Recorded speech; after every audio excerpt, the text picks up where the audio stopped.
It's Fernbark here, no pro. And I'm filming. So I have no idea how this video is going to turn out because I can't see myself while I'm filming it. But anyhow, my apologies for not putting out a video for a while due to circumstances that you could not give 1/10 of a fuck about. I haven't been able to get back up to Morningwood and do the things I want to do, which is been a huge irritant to me. But anyhow, things are, you know, what they are sometimes. So I'm just trying to do a little update and show you what I'm working on today. There's no zoom or any stabilization or any, you know, it's going to shake. But there's a stump right here, and that's a tree I cut down today, and my luck cannot keep holding out like it does because it fell down. And if you follow the trail of limbs, it fell right, like this is the top of the tree. Whoops, there's a little hole right there. Top of the tree right there. I mean, I missed the corner of this camper by about a foot. I couldn't believe it. I can't make trees fall where I want them to fall to save my life. So my focus today is trying to get this driveway opening finished up. Oh, God dang it, there's a deer fly that's been wearing me out all day. Anyhow, if you've been following me, you can see that this opening is quite a bit bigger than it ever was before. And my goal is to be able to drive right up there and curve around.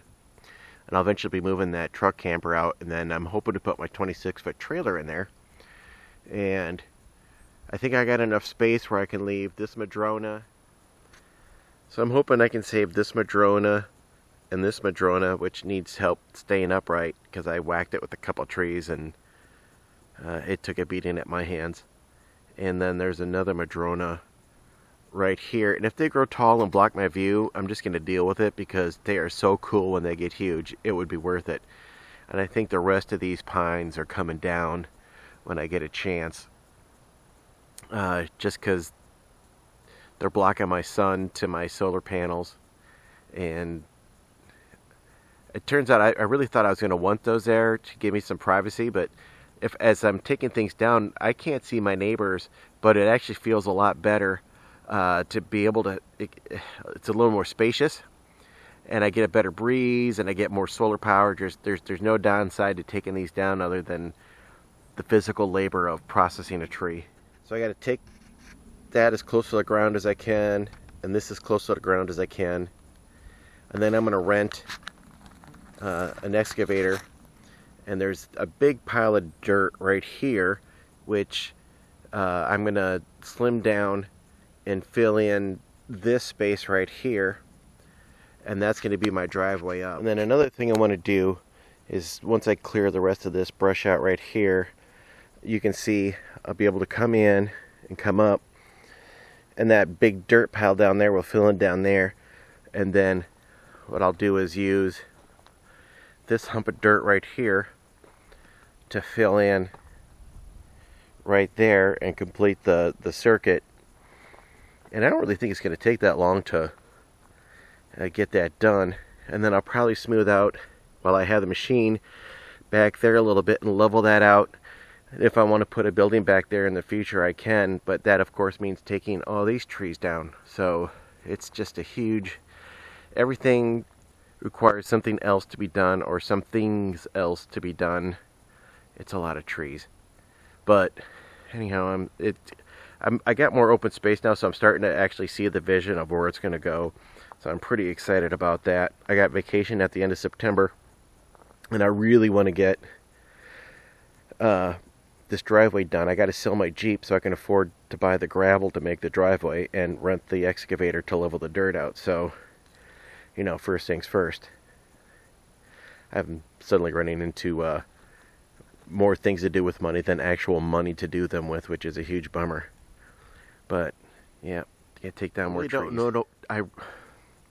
I really don't know what I'm going to do about this wall of dirt right here. It's starting to erode, and I'm not sure what I need to do to make that stop. What I think I want to do is put some poles in the ground, and then you know, kind of build a retaining wall, and then kind of step it up to get up to where I want to build a deck. So it'll be multi-level and at the same time structural and also attractive.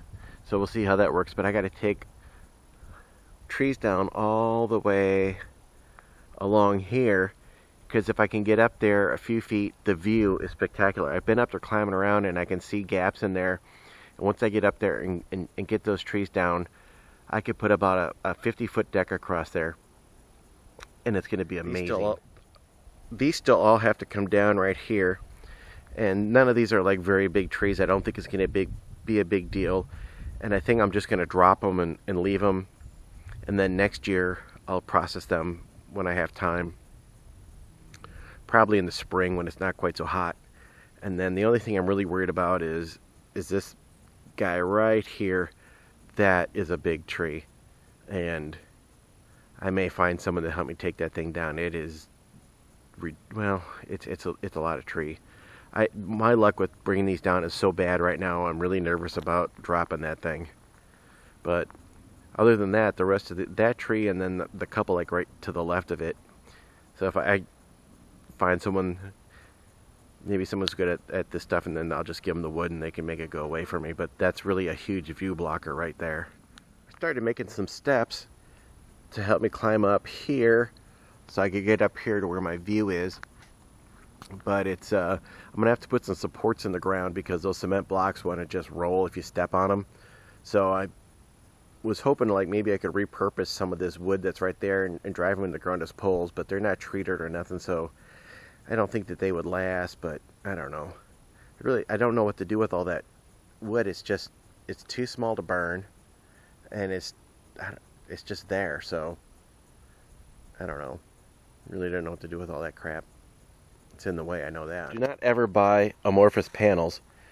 So I should have 136 watts of power, which at 12 to 13 volts should be right around 10 amps. And right now I'm getting 5.5. Now there are not actually, there's a couple panels that aren't getting full sun and they're not directed perpendicular to the sun, but I've had these in a variety of conditions and they just do not perform to spec. So I've been searching Craigslist for new panels, and nobody's. It's funny. I was thinking about doing a video about people who have no idea about solar, because they're putting stuff on Craigslist and they're asking like $3 or $4 a watt, and I'm like, forget it. And they're putting their Harbor Freight panels on for like, you know, that crappy 40 watt or 45 watt kit on Craigslist, and they're asking $200 for it. And I'm like, you can walk in the store and get that for like $130, and it's still too much money. In the afternoon, I notice it gets gusty up here, and I feel it a lot more with as I take down trees that are blocking these trees. So I haven't been up here in the wintertime to see what happens. I know I'm not going to have crap for solar, but if the wind is reliable, I will definitely be investing in a, what are those things called?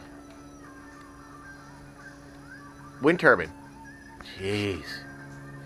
I've been out in the sun too long.